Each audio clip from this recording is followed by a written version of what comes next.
Hey everybody, welcome back to the show. I had to vent out another thing that took place earlier this week. My worthless Texas Governor Greg Abbott, he released the man who shot a Black Lives Matter protester. Okay, he was the murderer. He was found guilty. Who didn't because he didn't need to drive into the crowd of Black Lives Matters protest, and the texts and the emails out of his, that he had was revealing his intentions. Okay. Now, one of the reasons that was said was it was racism. Like somebody that I follow a lot, Jesse Dollar and Brittany Page, they called out the racist aspect. And I think they're right in saying this, not just because they both grew up out of the racist life, in being taught to hate everybody, and that they ran away from it. They dropped that way of living, and then now they're living a life a whole lot more peaceful and a whole lot more relaxing and a whole lot less troublemaking for them, because they're no longer living lives of racists. I take their word for it very well in them saying that it feeds into hate. They know what they're talking about when they examine all of this stuff and throw it out there in depth. And in this case, it's actually needless, but at the same time, it's good to bring it up anyway, And yeah, I have to agree with that. This guy from San Antonio, Texas, I'm just another Texan. I'm just a nobody doing, working for a living, trying to make ends meet like the rest of America. And I'm throwing my opinion out there in agreement with this, okay? Daniel Perry was his name. He had no reason to commit any act of hate of any kind. Okay? Who is Daniel Perry? Aside from a guy that's just got a grudge against people that are different from him? Well, there's not too much out there that I could find. But what I did really, really has me standing my ground. Okay? This guy in 2020, when he committed the act of hate, he was a rideshare driver. So was I. He was living in his apartment, making his own money. So he wasn't faced with the evictions that I was later on down the line. Okay? He wasn't suffering through the evictions. He didn't have to file a form out for the eviction ban to take place. He didn't have that problem. He was making his own money, so nobody was taking his job. Especially if he was a rideshare driver like the way I was. Nobody was taking his job. He wasn't losing any money. Okay? And that Black Lives Matters cause, he obviously didn't have any problems with it. He didn't have any problems concerning the Black Lives Matters cause. The Black Lives Matter was just this thing where, it's a stand-up and a protest to the abuse that cops will occasionally do onto people like you and me. Even a rideshare driver's gotten that from time to time. Accused of almost hitting pedestrians, and accused of this and looking at me as the wild guy. I get some dickhead in the back that wants to blow another guy, and I'm pulling over and I'm telling him, get the fuck off of my four-wheel property. And I have to reveal my weapon. I have a weapon in my vehicle. It's a long knife. And the cop is telling me that I need to calm down. And it's like, what the heck? And you get a guy that walks in front of as a rideshare driver, you get this a lot. You get some douchebag that walks across your vehicle while you're traveling, has amples of time to cross the road, has amples of time to stop and maybe check his phone or whatever before crossing the road. Instead, jumps right in front of your car and yells at you, pedestrian. Okay, trying to boss you in the name of a pedestrian right of way of the pedestrian right of way. Okay, as a rideshare driver, you get that kind of crap. You get taunts. You'll get people that want to try to confront you for whatever reason. Okay, sometimes it's done by a cop. It's done by a cop, plain and simple, for whatever reason. You're taking a left turn and you don't go between the double lines. You cut too short or you cut too around, which happens because you're too busy looking for the address or any kind of numbers for the address. And the cop automatically assumes you're a menace, a reckless driver, to be more specific. He's pulling you over and threatening to cuff you. It happens.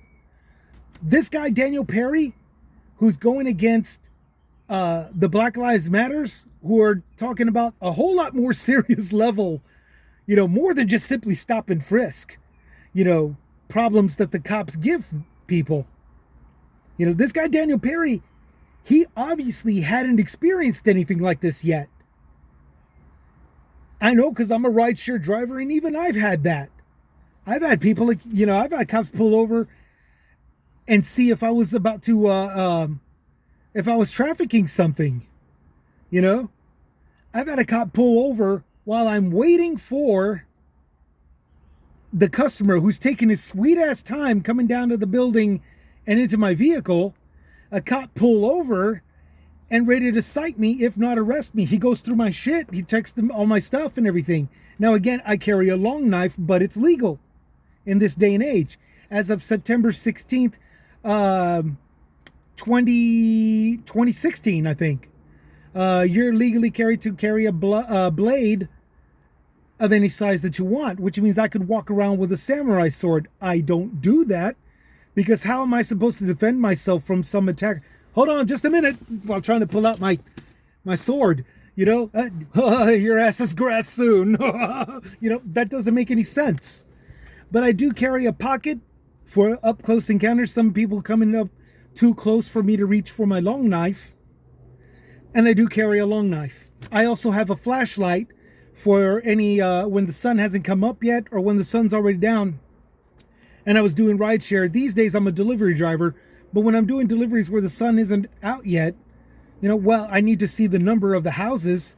It blends in with the brick wall, so it's difficult to see the numbers, So I also carry a flashlight that I can use as a baton in defense.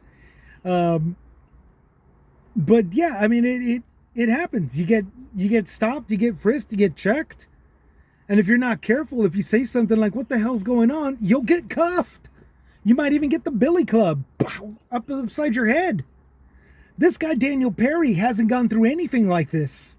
And you could tell by the text messages and the emails of being so furious with Black Lives Matter people that he felt the need to drive right into them, coming out of his apartment that he wasn't even evicted from. Coming out of his apartment, driving right into the middle of the protesters, and shooting down somebody, which leads to the next segment. Hate and the gun issue. Okay? He was an armed man. The man that he shot was an armed man. But he had his gun at the ready, while the man that he shot had his gun shouldered. Huge difference between defending yourself, shooting somebody, and shooting somebody in the name of self-defense, in the name of the Second Amendment. Huge difference. It's an illegal misappropriation with a firearm. Okay? Now it sounds very nerdy, it sounds stupid, but that is a felony. You cannot just simply shoot somebody for the sake of shooting them. The guy had a gun, yeah, but it was shouldered. Even if the safety wasn't even on, which I'm willing to bet if you're going to shoulder your gun, you're going to put the safety on. If you're shouldering the gun, it means you're not wanting to shoot anybody accidentally or intentionally shoot the wrong person. It was more than likely safetied on. Okay? That's a huge no-no. Even amongst gun owners. It feeds into the hate to free this man. That man belongs behind bars. It could be jail, it could be prison, but he shouldn't have been pardoned. Out of all the damn things to happen to this guy. A full pardon to top it all off. Now, don't get me wrong, some civil rights people and some lawyers, they're gonna retrial and all this stuff. They're gonna repress charges and everything. You know, knock on wood. I hope they win the case. Because this just feeds into hate. This is what my governor is doing. And I'll tell you this much. I like the stand your ground concept. I like the concept of standing your ground. I'm ready to cut somebody up with a long knife. A kukri to top it all off. If anybody picks a fight with me. And as a driver, you come across people that will tempt you. They will taunt you. And they're this close to walking right into your swing. Right into the swing of your arm's reach. Right into the arm's reach of your swing. Okay? You get it. You get that kind of mistreatment. You get these kinds of people that test you. Okay? In Texas, stand your ground is this beautiful concept. It's an absolute wonderful concept. I can drive without fear. I can pull over into a public park to use their porta potties when I need to use the restroom without fear, despite the fact that some parks have either gang members or whatever that are doing stuff like crap out on the public sidewalk, trashing an area, dumping trash into parking spots to make people turn around and leave so that way they can conduct business. That's the sole reason why they do that crap, by the way. So that way they can conduct their street business, which would be drugs to prostitution to black market or whatever. Now, somebody like me, I get to drive into a parking lot park or a parking lot. I get to pick up all the trash that's thrown on the parking lot to deter people, and I get to throw it out of the parking lot into, like the grassy area. And the so-called helpless, defenseless, homeless guy that's walking around with his ass showing or his genitalia, he stops and rethinks of what he's doing instead of coming to approach me. Okay? Because somebody that's willing to stand up and do this kind of crap, not tolerate this kind of crap, will fuck him up. I will fuck him up. Plain and simple. All he has to do is just give me a reason. So stand your ground concept is great.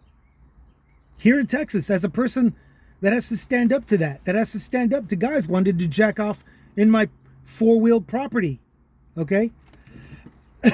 As a person that has to deal with the guy taunting me by walking in front of my vehicle while I'm still driving. He has the red hand, not the white walking man.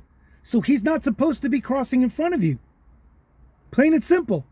He's got the stop sign. But there he goes, trying to test my patience and test me, trying to walk in front of me. And then he's pissed off, bouncing off of my car. Hey, what the fuck? And all this other crap. And I'm giving him the bird as I continue to drive. Stand your ground. The concept is fantastic. Here's the problem. If we have a political leader who refuses to punish a corrupter of that concept, in this case, Daniel Perry, then he just doesn't deserve to be governor of Texas. Plain and simple. Plain and simple. If you can't tell the difference between somebody who is actually being attacked and somebody who says, I don't like you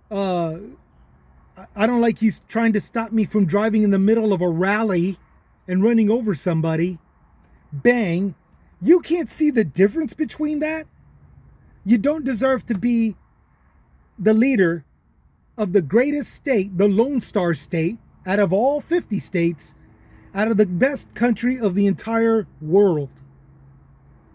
Plain and simple. If a political leader cannot or will not punish a corrupter of the stand your ground concept, he doesn't deserve to be governor of Texas. Okay. I said what I needed to say. I hope y'all are doing fine out there. It has been a long time since I started redoing these episodes again, and I'm trying to shorten them as much as I can, especially with this Texas heat now coming in. Y'all take care, stay hydrated, keep cool, and keep on keeping on, especially those of you who can actually elaborate on these concepts of hate. Brittany Page, Jesse Dollamore, the people that don't have a problem speaking your mind, even though you're living in a red state. You know who you are, fair and balanced. Keep on with your, I tried to do the Zen thing. A political leader shouldn't be running his state. When it should be running for governor, if he can't differentiate the stuff like the way the modern Zen man does. You know who you are. Sorry, I'm running out of breath. But all of y'all, you got the right idea in standing up to stuff like this and pointing them out. And hopefully big names like you guys and little guys like me, can get the message and the point out, and hopefully start seeing the difference for the better also. Good luck. All right. That's it. That's all I have to say. Y'all take care. Y'all take it easy. Take care of each other. And we'll see you next time. Oh, yeah. The sole reason for bringing this up is because we're not even in the middle of the year. We're still on the 5th month of the year. And everybody's already doing election messages. And for somebody like me who's not running for anything, but will be going to the election booths, I just want to share this with you. You who's trying to work for a living no differently than me. We're all trying to meet the high costs of living that's going on right now. Inflation, shrinkflation, all the crap that's in between, and the stuff that we're not seeing right now. Probably not until another economic scandal.